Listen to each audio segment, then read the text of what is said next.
ओम शांति। अष्टावक्र गीता कल से आगे। सूत्र 5वां।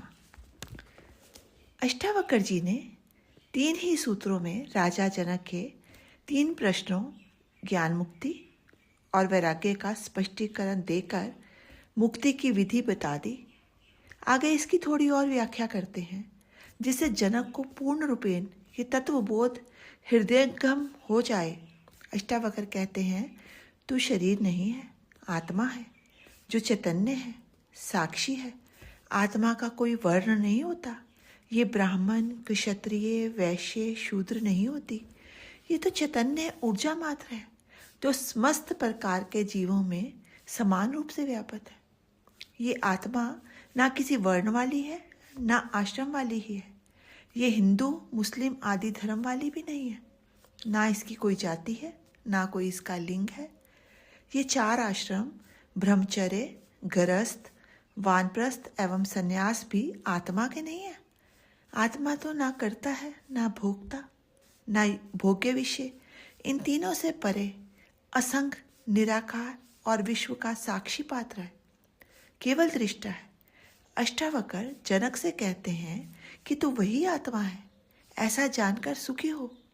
चूंकि ये वर्ण, आश्रम एवं इंद्रियों के विषय आत्मा के नहीं है, अतः ये तेरे नहीं हो सकते।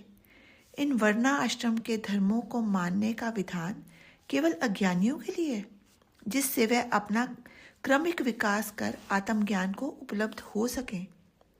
अष्टावक्र जनक को आत्मा के वास्तविक स्वरूप का ज्ञान कराते हुए कहते हैं, तू इसे जान ले और अभी सुखी हो जा। इसमें देर होती ही नहीं। ये तो नगद का धर्म है, उधार नहीं है कि आज कर्म किया और अगले जन्म में फल मिलेगा। कुछ धर्म कहते हैं ये कलयुग है, ये पंचम काल है, इसमें मुक्ति होगी ही नहीं। कुछ कहते हैं आज से प्रयत्न करना आरंभ करो तो 7 जन्म बाद मुक्ति मिलेगी। कुछ कहते हैं अंतिम तीर्थ कर पैगंबर अवतार हो चुके, अब कोई होने वाला है ही नहीं। परंतु अष्टावक्र बड़ी निर्भीकता से घोषणा करते हैं कि ये सब बकवास है। तू अपने को चैतन्य में स्थिर कर ले और अभी मुक्त हो जा। ऐसी घोषणा कोई भी महापुरुष, अवतार या गुरु नहीं कर पाए। बड़ी अद्भुत घोषणा है। अध्यात्म जगत की ये दीपक जलते ही जैसे एक क्षण में अंधेरा गायब हो जाता है, उसी प्रकार आत्मज्ञान के प्रकाश में अज्ञान रूपी अंधकार एक क्षण में विलीन हो जाता है। सारी भ्रांति मिट जाती है, केवल बोध पर्याप्त है। आगे 6ठा सूत्र।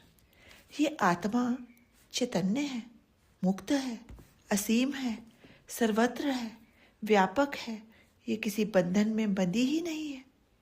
शरीर सीमित है, मन बुद्धि सीमित है। आत्मा किसी एक शरीर या मन से बंधी नहीं है। ये सारी भिन्नता शरीरगत है, मानसिक है, आत्मगत कोई भिन्नता नहीं है।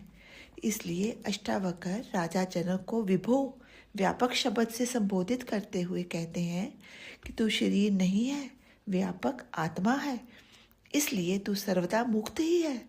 ये मुक्ति तेरा स्वभाव है, इसे पाना नहीं है, ये उपलब्ध है ही, केवल जागकर देखना मात्र है। केवल ग्राहक, केवल रिसेप्टिव होकर कोई ठीक से सुन मात्र ले तो घटना घट जाती है। उसी क्षण जन्म जन्मों की विस्मृति टूट जाएगी, स्मरण लौट आएगा। खोजने वाला भटक जाता है, खोजने पर परमात्मा नहीं मिलता। खोजों को छोड़कर संसार के प्रति उदासीन, वैराग्यवान होकर विश्राम में स्थित हो जाना ही पा लेने का मार्ग है। आत्मा व्यापक है, सब में एक ही है, किंतु शरीर की भिन्नता के कारण अज्ञानी को आत्मा की भी भिन्नता का भ्रम हो जाता है। ये मेरी आत्मा है, ये उसकी आत्मा है, भिन्न भिन्न आत्माएं हैं, आत्माएं अनंत है, आदि आदि। अष्टावक्र कहते हैं कि तू अहंकार के कारण अपने को कर्ता और भोक्ता मान बैठा है। यह अहंकार भी तेरी ही भ्रांति है।